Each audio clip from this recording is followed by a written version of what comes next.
संकल्प, बल और बुद्धि सफलता के लिए तीनों आवश्यक। संकल्प, बल और बुद्धि में एक दिन विवाद उठ खड़ा हुआ कि सफलता का श्रेय किसे मिले।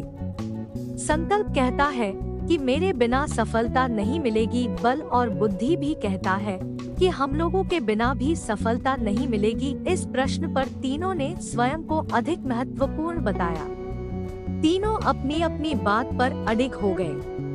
अंत में तय हुआ कि विवेक को निर्णायक बनाकर इस विवाद को सुलझाया जाए। तीनों विवेक के पास गए। तीनों को साथ लेकर विवेक चल पड़ा। उसने एक हाथ में लोहे की टेढ़ी कील ली और दूसरे में हथौड़ा। चलते चलते वे लोग ऐसे स्थान पर पहुँचे जहाँ एक सुंदर बालक खेल रहा था। विवेक ने बालक से कहा, बेटा, इस टेढ़ी कील को अगर तुम हथौड़े से सीधा कर दो तो मैं तुम्हें भर पेट मिठाई खिलाऊंगा और बहुत सारे खिलौने भी दूंगा। बालक की आंखें चमक उठीं। वह संकल्प के साथ बड़ी आशा और उत्साह से प्रयत्न करने लगा, परंतु कील को सीधा करना तो दूर, उससे हथौड़ा उठा तक नहीं। भारी हथौड़ा उठाने लायक उसके हाथों में बल नहीं था। बहुत प्रयत्न करने पर भी जब सफलता नहीं मिली तो बालक निराश होकर चला गया। इससे उन लोगों ने यह निष्कर्ष निकाला कि सफलता प्राप्त करने के लिए अकेला संकल्प पर्याप्त नहीं है। चारों ओर आगे बढ़े तो थोड़ी दूर जाने पर एक श्रमिक दिखाई दिया। वह सो रहा था। विवेक ने उसे झकझोर कर जगाया और कहा कि इस कील को हथौड़ा मार कर सीधा कर दो तो मैं तुम्हें अच्छे वस्त्र दूंगा।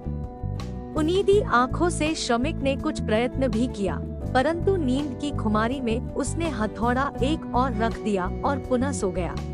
इससे यह निष्कर्ष निकला कि सफलता के लिए अकेला बल पर्याप्त नहीं है। सामर्थ्य रखते हुए भी संकल्प न होने से श्रमिक कील को सीधा न कर सका। अतः विवेक ने अपना निर्णय देते हुए कहा, संकल्प, बल और बुद्धि, इन तीनों से परिपूर्ण प्रयत्न से ही सफलता मिलती है।